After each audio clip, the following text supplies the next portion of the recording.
Mwiriwe canke mwaramutse bivanye n'umwe wese aherereye ku bakunzi bacu ba Windora TV.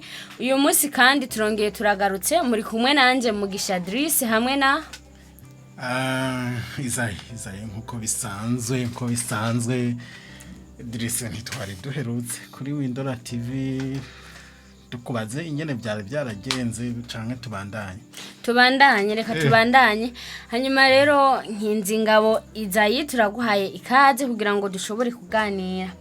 Izayi muri no misi hari ikibazo kiriko kirigaragaza cyo gusambuka kwingo kandi kiriko kirigaragaza ku rwego rwo hejuru. Urwawe rurimo oya ubwo wanje rumeze neza ariko reka tuvuge muri rusange. Mbega wowe zirasenyutse ziraheze kabisa aho ubaye ubiravye hirya no hino mu muryango wanyu urabibona ko ingo ziheze. None mbega byo babiriko birategwa niki?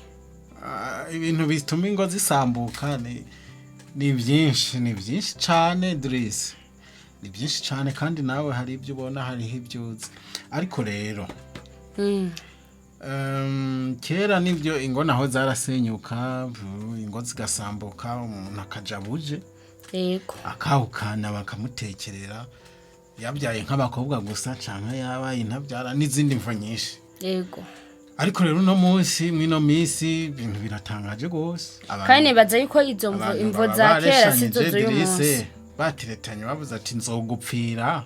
Oya nzogupfira undi nawe ati nzogupfira undi nawe ati nanje sinojya ntakubonye wowe nakubara kugira ko kana.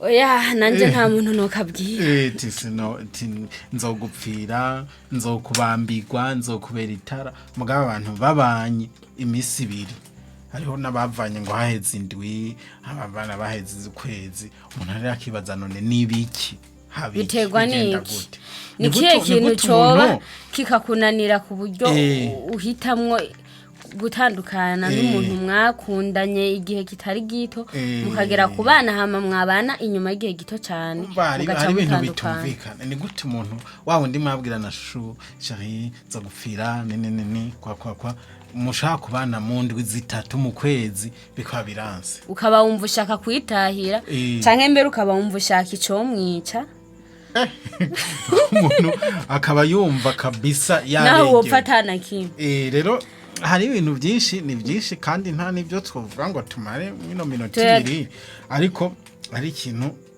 bita ama deception mu kirundi tubwite gutungurwa. Oya ni kuba desi ni gutangara mu buryo ibazi ikintu cyari yego no gutungurwa mu buryo bubabaje ni mauvaise surprise. Mauvaise surprise uvuze neza mu gifaransa twavuga ko no gutungurwa mu buryo bubabaje ni ukubona ibintu utari witeze kubona umuntu kandi mu buryo bubi ni kubona ibintu utari witeze utari wariteze bibi yego. Urumva Driss y'abantu bakundanye baranyegezanya birumvikana basanga umuntu ni gisuma betete urakizi oya kamena nzoge mugabo umusheri we ntamenye na kimwe gasanga ni pasteur mugabo musi y'igitanda hari kazi ugasanga umuntu baranamutaziriye pasteur mwarimu mukirisu murokore mugabo we ku munsi w'ubugeno ugasanga munsi y'igitanda hateretse kazi y'inzoga yagasarabwa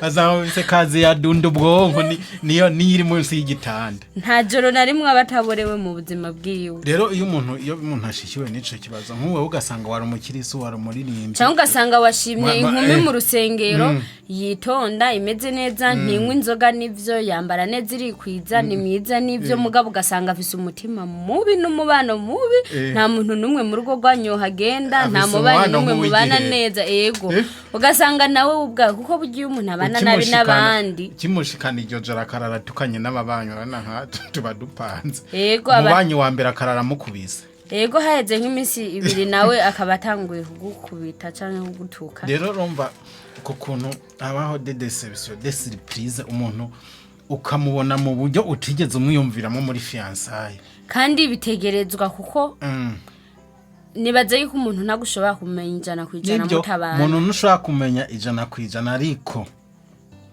hariho urugero ushobora gushikana ku muntu ukavuga ati umuntu ndamuzi nubwo ntamuzi ijana ku ijana. Rero surprise les mauvaises surprises ugutungurwa kuri mu bintu bituma ingo zidashobora kumara kabiri. Ingingo ya mbere yo tuvuze deception. Gasanga Adrisse mwarabanye n'umuntu ntuzikagona. Ugaca usanga nicyo kintu wakuze wangu. Ugasanga nk'ubu arafise nk'ingorane arasuba nko ku gitanda. Ugasanga ibyo bintu nabyo wigeze umenya nta nibyo yigeze akuganirira akubwira ati ndafise ikibazo ndafise ingwara no muri brage mwateye nta bintu mene ivyo mwashize. Rero ugaca usanga rero surprise mbi deception ziratumye umuntu mu rugo afata ingingo yo gusambura mu ndwi imwe. Hariho n'uharara ijoro rimwe akumva bukeye yozinduka agenda. Numvirije rero ico cyama deception izayi namba ndiko ndatahura neza kidushikana ku ca kabiri kwihutira kugira mariage. Kwihutira kurongorwa. Kwihutira kurongorwa canke kurongora ubihuje neza uza gusanga iki cyambere cyama deception kijana n'iki ca kabiri kwihutira kugira mariage kubera hari ukuntu abakobwa bo nabo n'abasore bo barikomeje. Yego. Ugasanga umuntu yakundanye n'abantu 50. Waba yakundanye n'abantu bakeya. Nago twomukira urubanza. Geze nko kuri 27. Ugasanga umuntu yarakundanye n'abantu 30 reka dufate 30. Yego. Ugasanga hari abakundanye imyaka 2, hari abakundanye imyaka 3, abandi bakundanye indwi 2. Ugasanga rero avugezana aravuga ati juwo tuzofatana nyirakubona hema. Nyirakubona hema afise projet za mariage twagize urubanza. Niyo abashaka mariage nta bindi bintu byo kumubaza bihari. Rero gace usanga abantu babanye apene bazinanye izina ngira n'intara bavuka mu n'intara ngira naho basengera gusa mugabo umwe atazi ngo nakakora iki. Ariyo ujano ugasanga bapanze mariage n'umuntu ntuzi n'ikintu. Ntuzi n'icyo akora. Ntuzi nta muntu n'umwuzi apari yawe. Nta n'umuntu wiwabo n'umwe. Nta n'umugenzi we n'umwuzi. Mugabo kubera ko gusa ushaka umugabo cyangwa ushaka umugore.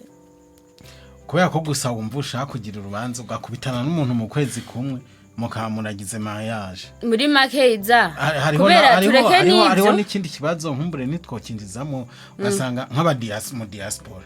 Urapanza urubanza n'umuntu utarigera ubona. Kibazo cy'abadiaspora. Hariho umuntu yagize groupe urabona ko umuntu basigaye bagira groupe zo guteguriramo imanza za komite. Yego. Aragira groupe nyene ari mu diaspora bakundanye nkuko.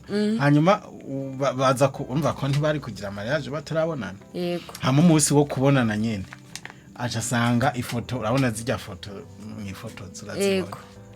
Zijya foto sanga mwaziryohoye abavuze ngo burya turagenda muri photoshoot bakabanza bakatumurika. Zijya foto rero zirahendana.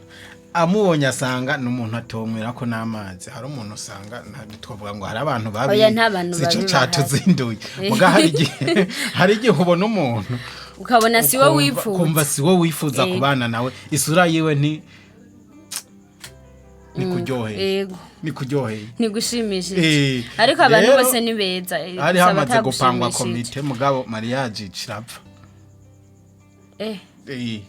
Abantu rero bagumaza muri komite none ko mwandusize muri komite na invitation ko adimi kutavugana ibiki. Rero ako karagaciye.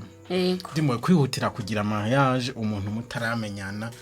Umuntu ngo nuko mwumvanye imigambi ya mariage umusore aje avuga imigambi ya mariage ugacushura umukobwa nibaze yuko bishobora kuba binategwa naho tuvuga ngo haraba ama deception mu rugo ariko araba no muri fiançailles no mu nkundo z'abantu batarabana rero hari umuntu aba yararuhishijwe nayo ma deception baza bamuheba baraje baramuresha bitwarira abandi baraza rero hari igihe yarakundanye n'umuntu imyaka 5 birangira muhebye yararushe yumva ico yumva ashaka gusa ashaka mariage nk'igisubira muhira ni nk'umupfakazi ari nabo usanga barapfakaye abo bakundanye barapfuye uwo rero ntaga bari mu mwanya wo guhitamwo umugabo ajako cyangwa umugore atwara rero ibyo bica bituma abantu iyo bahuye n'umuntu bihutagiza ibintu bakabyihutagiza mu ndwi zibiri ashaka mariage aba yumva ibindi byose azovyihanganira bakagira mariage rero iyo umuntu ashitse mu rugo muri ico gihe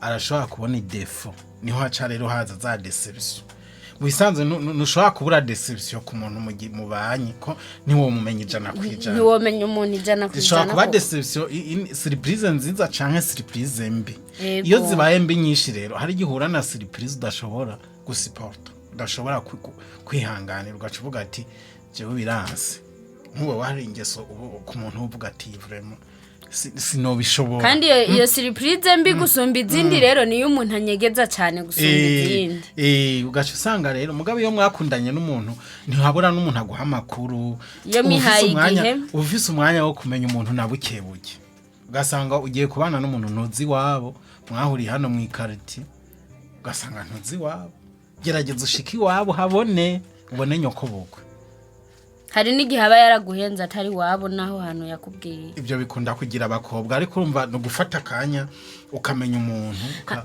ukamumenya basi ku maporusantaje ashoboka ko wamenya ko umuntu rero uvyumvishije neza kimwe cyambere twahera ko cyama deception turabonye yuko kwihutira kugira mariage nivyo si vyiza ariko niyo mihaye agahe birashika mu rugo hakabaho utudeception ivyo twavyumvikanye turabaho hama rero hari iyindi ngorane ya gatatu izayi ikunda gutuma abantu bagira bibagora kubaka bibagora kugumana ngo babane cyane mu ntango urugo rukabashisha no vuga rukabaremera gushikaho babivamo ikintu cyo gushaka guhindura umuntu mubana umuhindure umugira uko wewe ushaka guhindura umuntu mubana reka tuvuge kuri ico mbere tuce tugiherezako ikintu cyo gushaka guhindura umuntu mubana kuko ni ikintu kiremera abantu benshi nico kintu gikora k'abantu benshi kigora kandi abantu benshi kumuhindura ngamere gute kumuhindura nk'ubu wowe namba ukunda umupira wewe atawaraba umupira w'amaguru ushaka muzemura ugasanga umuntu yakuze yakunda Barcelona ego wewe ugaca ushaka kubimukura ko ugaca ushaka kubimukura ko kunguvu umuntu cyangwa usanze afana Barca ugashanga aca afana Real kubera nawe ari ufana ibintu umuntu afungura wese ivyo ufungura ugaca ushaka kubimukura ko amere nkawe akunde bijya ukunda namba afungura saa 10 ugasanga umuntu ubuzima bwiwe bwose saa moya niho yafungura ugaca ushaka we kuzuraja gusuma saa 4 z'ijoro tuza kumuvyura saa 6 gufunga rero urumva ngaho ikintu kiba gihari niki birasaba ko abantu baganira sinzi ko ntituragera ku muti w'ibyo bibazo ariko gushaka guhindura umuntu gushaka ngamere nk'uko umeze umuntu wagiye umukura mu idini giwe nimba yari umupandikoti umuzana mu bakatolika n'akarorero kandi mwabanye ubizi ugaca usaka nganwa inzoga ngamere nk'uko umeze ngakunda ibyo ukunda kandi ubizi neza yuko atabyo yakuriyemo kandi mu bisanzwe umuntu wese afise uko ameze we afise uko bamurezi wabo afise les valeurs aho yabaye indangagaciro ziwabo uko babareze bababwira ati iki ni kirazira ibi nibiki ugasanga wowe iby'iwanyu mwubaha wewe wabo ntibabyubaha ugaca rero ivyo batubaha mwebwe mwubaha ivyo mwe mufata nk'ibizira bo badafata nk'ibizira ugaca ubifata nkaho umenga karabaye abikoze ibara riraguye ugaca usanga rero uko kuntu kwifuza umuntu umuhindure burya nta muntu wopfa guhindura oya ntago wobishobora rero iyo bigenze uko umuntu kenshi abagore nibo bakunda guca kubera igitsure c'abagabo bemera bagahatira babaho ubuzima bw'umutwaro kuri bo akumva urugo rero aragwikorera umubereye umusaraba kubera arimo arabaho ubuzima butarubwiye akubonye amahoro yo mu mutwe yiwe acahungabana servo yiwe yitegura n'urugamba kwishobora no kwiruka ana hariho nk'intara bakunda kurya ubugari bw'umwumbati babukojeje nk'intore ugasanga nk'umuntu yavukiye nk'andi hantu bikundira amateke ugasanga wowe umubwiye ngo mujye ubugari misi yose mubukoze urutore akumva urwo rugo rumubereye umusaraba rero ikintu kuri ikintu abantu bakora nuko boganira bagahuriza hagati umuntu akamubwira les valeurs ziwe n'ubundi akamubwira iz'ubundi ugagushaka guhindura umuntu ku nguvu biri mu bintu bituma urugo rutamara kabiri kubera ko rutuma umunezero uva mu rugo kandi iyo hamaze kuvaho umunezero hakavaho umwidegemvyo mu buzima bw'umuntu nta kintu abasigaranye mu none duhereze kuki uno munsi uyu munsi reka twanzure yuko abantu bakwiye kwiha umwanya guhana amahoro kandi bakamenya yuko kubana urugo ntabwo ari intambara kujya nyene ubana n'abandi bantu umuntu mubera umubanyi mwiza mubane kuko none ubishiremo urukundo umugore wawe mugabo n'umugore wawe n'umugabo wawe n'umubanyi wawe afise kandi prive yiwe afise ubuzima bwiwe afise ubuzima prive bumwemerere bavuze ati nkeneye kuja kunywa agacupa n'abandi bagabo ntucuzana iby'igipendikoti kandi uzi ko wamugiyeko akanwa wabihisemo urabizi ko yakanwa mugabo uciye utangura gukemera amashetani yigiriye gufata agacupa ugaca utangura kumutuka agarutse ko ari wazana ingorane ziri mu rugo ugaca utangura kumushwanira ngo ajye inyama ugaca usanga rero ni ikibazo ugaca usanga ari ingorane yikundira inyama we nawe ngo naje kwitofa irengarenga ku ngubu rero abantu nibaganire ibishoboka boroherezanye bavuge bati umuntu afata inyigoti kugira tubane kandi bamenye yuko kubana kugira abantu ntibabane neza ntabwo bivana ngo umwe ni mubi ngo undi ni mwiza kuko mu bisanzwe nta muntu mwiza canke mubahari ahubwo nuko muba mutahuye ngo mutahurane yumva ibyo wundi ashaka amuha amahoro ego rero mu bisanzwe abantu ntibahana amahoro agira icaheba ku bwa mugenzi we hari umuntu aba yumva ataco yoheba ahubwo ari we wohinduka uhinduke wese use nawe hama nawe agume kwa kundi nyene ivyo rero nta muntu numwe yobishobora kiretse ahisemo kubaho ubuzima bwiwe nkaho atariwe akaberaho uyundi muntu uwo nawe n'umutwaro ukomeye uba ushize ku muntu rero umuntu witwa ngo urakunda umugore wawe ukunda canke umugabo wawe ukunda nibaza ko utomwipfuriza kubaho ivyo muhana amahoro hari match mureke agenda arabagapira nimba kuko mukundana urabizi yuko yayiraba n'ubundi gusa umubwira ati kameme nimba waraba inshuro 5 mu isomene gira 2 basi kugira nanje ndo nkakanya mugabo ntucu uvuga ati mera nkanje kundi bigira uko sawa murakoze cyane abakunzi ba Windora TV mwakoze kudutega amatwi rero turabasavye mugire subscribe share cyane bagire subscribe bagire share bashireho comment n'abatubwira uko bavyumva yego mwakoze cyane kubana natwe tuzosubira